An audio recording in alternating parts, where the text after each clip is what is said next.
สวัสดีครับ Channel ปอนรีวิวนะครับวันนี้เราจะมารีวิวนาฬิกา Seiko Fight Sport X Journal Standard รหัส SBSA 275เรือนนี้กันนะครับนาฬิกาเรือนนี้นะครับก็เป็นอีกหนึ่งซีรีส์ที่ทาง Seiko Fight Sport เนี่ยไปคอลลาบอเรชันกับทางแบรนด์เสื้อผ้าในญี่ปุ่นนะครับซึ่งทาง Journal Standard เนี่ยก็คือร้านเสื้อผ้ามัลติแบรนด์ร้านหนึ่งที่คล้ายๆกับพวก Nano Universe พวกชิปทั้งหลายนะครับที่มีการขายเสื้อผ้าเนี่ยหลากหลายยี่ห้อนะซึ่งทาง Seiko เนี่ยก็ไปร่วมมือกันออกรุ่นพิเศษที่ขายแค่ร้าน Journal Standard ในญี่ปุ่นเท่านั้นนะครับโดยก่อนหน้านี้เนี่ยเขาก็เคยมีการร่วมมือกันมาแล้วนะแต่ว่ารอบนั้นจะเป็นการนำเอารุ่น42มิลมาทำนาฬิกานะครับแต่ว่ารอบนี้เนี่ยก็จะเป็นการเลือก Seiko Fight Sport รุ่น38มิลเอามาปรับปรุงเปลี่ยนสีนั่นนี่ให้มันเป็นรุ่นพิเศษมากขึ้นซึ่งเรือนนี้เนี่ยถือว่าเป็นหนึ่งในสีที่ค่อนข้างจะดูแตกต่างกับตัวที่มันเป็นตัวปกติพอสมควรนะเพราะว่ารุ่นปกติเนี่ยมันก็จะแบบเป็นสีเรียบๆนะครับเป็นสีอาจจะทูโทนบ้างนะครับขอบดำหน้าปัดสีนั่นสีนี่บ้างแต่ว่าผมยังไม่เจอรุ่นที่เป็น38มิลที่มีการใช้สีเขียวๆแบบนี้มาก่อนนะครับแล้วก็มีการทำดีเทลให้หน้าปัดเนี่ยมันมีความแกรเดียนมีความเล่นเฉดที่ดูแตกต่างดูไม่เหมือนตัวปกติมากขนาดนี้นะซึ่งเรามาเจาะลึกดีเทลกันนะครับเริ่มจากหน้าปัดด้านในก่อนเลยหน้าปัดเราก็จะเห็นว่ามันจะมีความเล่นแบบมีขอบดำๆเข้มๆนิดนึงแล้วก็ไล่เฉดมาสว่างตรงกลางมากขึ้นนิดหน่อยแต่ว่าจะไม่ได้เห็นแกรเดียนเยอะขนาดนั้นนะครับจะเห็นแค่จางๆเท่านั้นโดยภาพรวมหน้าปัดเนี่ยผมตีว่าเป็นสีแบบออกแนวน้ำตา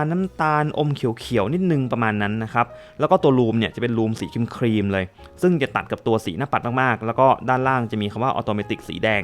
ดูจมๆนิดนึงเหมือนกันแต่ว่ามองผ่านๆเนี่ยก็พอจะเห็นริ้วสีแดงแจมขึ้นมาอยู่บ้างเล็กน้อยนะครับโทนเนี่ยมาทางเอิร์ธโทนมาทางวินเทจเลยแล้วก็ตัวขอบเบเซลเนี่ยจะเป็นเขียวที่แบบเป็นเขียวดูวินเทจดูแบบทหารนิดนึงอ่ะจะเรียกว่าเป็นโทนสีภาพรวมแบบแคมปิ้งก็ได้นะครับคือ Journal Standard เนี่ยจริงๆแล้วเป็นแบรนด์ที่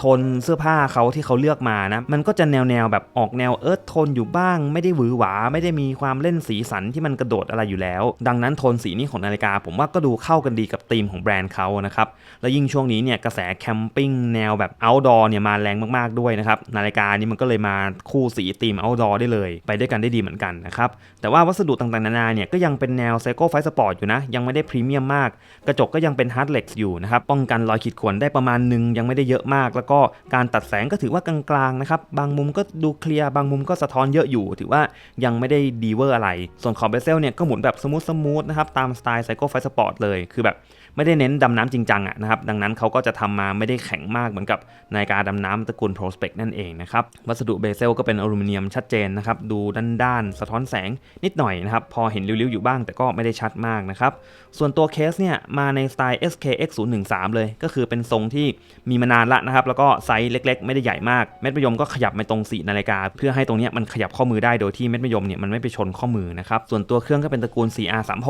สำรองพลังงานได้41ชั่วโมงนะครับหมุนเม็ดมะยมขึ้นเพื่อขึ้นลานด้วยมือได้เลยแล้วก็ดึงมาทีนึงหมุนตั้งวันที่ตรงนี้แล้วก็ดึงมาจนสุดเนี่ยเป็นการหมุนตั้งเวลานะครับแล้วก็เรือนนี้เนี่ยมันเป็น JDM โมเดลด้วยก็คือตัวเรือนเนี่ยผลิตในญี่ปุ่นแล้วก็ตัวชื่อวันเนี่ยมันจะมีจังหวะที่เราสามารถเลือกชื่อวันเป็นภาษาญี่ปุ่นได้แบบนี้นะครับก็สามารถเลือกได้นะว่าจะแสดงผลเป็นญี่ปุ่นหรืออังกฤษก็แล้วแต่เลยพอเราตั้งค่าไปปั๊บเนี่ยวันถัดไปมันก็จะเปลี่ยนวันให้โดยที่ก็ยึดตามที่เราตั้งไว้ว่าอยากจะให้มันเป็นภาษาอะไรนั่นเองนะครับรายละเอียดหน้าปัดก็ประมาณนี้ถือว่าคู่สีสวยดีแล้วก็ดูเก๋ดีไม่ค่อยได้เจอคู่สีประมาณแบบนี้เท่าไหร่นะส่วนขนาดตัวเรือนวัดออกมาก็ประมาณ38มิลนะครับความหนาอยู่ที่ 12.2 มิล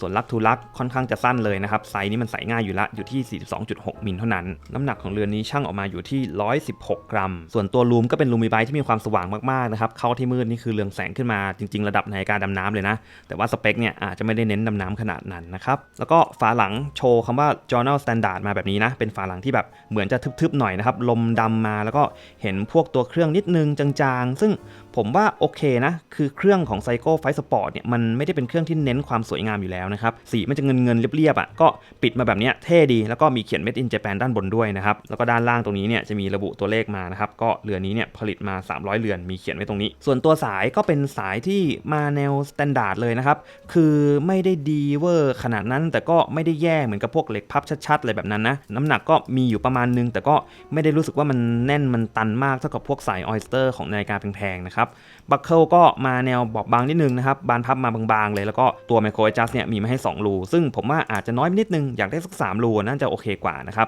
แต่ว่าการล็อกเนี่ยแน่นหนานะอันนี้คือไม่หลุดเองง่ายๆแน่นอนนะครับค่อนข้างจะแข็งแรงเลยส่วนการตัดสายเนี่ยผมตัดออกไปเยอะพอสมควรนะแต่ว่าก็ยังเหลือให้ตัดได้อีกใช้ได้เลยนะครับฝั่งเนี้ยตัดออกได้อีกข้อนึงแล้วก็ฝั่งเนี้ยสามารถตัดออกได้อีกเนี่ยเอาจริงๆนะอีก3ข้อ4ข้อก็ยังได้ดังนั้นมันสามารถใส่ได้ถึงขนาดข้อมือแบบ4นิ้วท่วนก็ยังใส่ได้นะแต่ว่าลักทุลักมันก็จะมีขีดจำกัดของมันอยู่นะครับคือถ้าเกิดแนะนำจริงๆอ่ะผมว่าข้อมือสัก5นิ้วน่าจะเล็กสุดละถ้าเล็กกว่านั้นนี่ไม่ค่อยโอเคละนะครับมันจะเล็กเกินไปส่วนข้อมือผมเนี่ย 5.75 นิ้วหรือว่า 14.5 เซนก็ออกมาประมาณนี้นะครับก็เป็นคู่สีแนวเอิร์ธโทนที่หลายคนน่าจะชอบนะแล้วก็น่าจะเข้าธีมแนวแคมปิ้งแนวแบบตะลุยป่าแนวลุยเขาได้ค่อนข้างจะโอเคนะครับซึ่งก็เป็นเฉดที่ดูสุภาพดีใส่ง่ายดีแล้วก็สามารถใส่ไปทำงานใส่ไปออฟฟิศได้ง่ายๆนะครับไม่ได้ดูเวอร์มากเกินไปด้วยคือใครที่มีเสื้อแนวเอิร์ธโทนสีน้ำตาลสีแบบอิฐสีส้มๆอะไรแบบนี้ผมว่านาฬิกาเรือนนี้เข้ากันแน่นอนนะครับแล้วก็พอมันมีแดงมาแจมนิดนึงมันก็ดูแบบเหมือนสปอร์ตขึ้นนิดนึงนะคือดูน่าสนใจดีไม่ได้ดูจืดมากเกินอันนี้ก็เป็นอีกหนึ่งสีที่ผมว่าใครที่อยากหา Seiko Fight Sport 38 มิลแต่ว่าไม่อยากได้สีเดิมๆที่มันดูโหลๆเหมือนกับนาฬิการุ่นที่มันออกมาเป็นปกตินะครับตัวนี้ก็เป็นคำตอบที่ดีมากนะแล้วก็คนข้อมือเล็กเนี่ยชอบแน่นอนนะครับเพราะว่า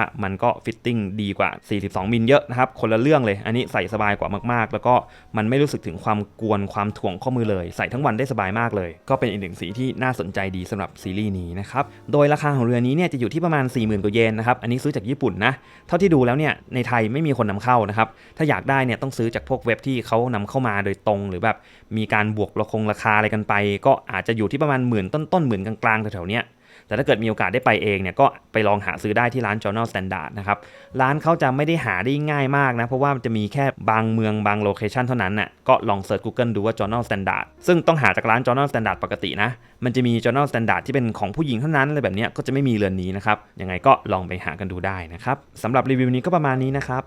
ใครที่มีคำถามอะไรก็สามารถคอมเมนต์กันมาได้เลยนะครับแล้วพบกันใหม่คลิปหน้าครับสวัสดีครับ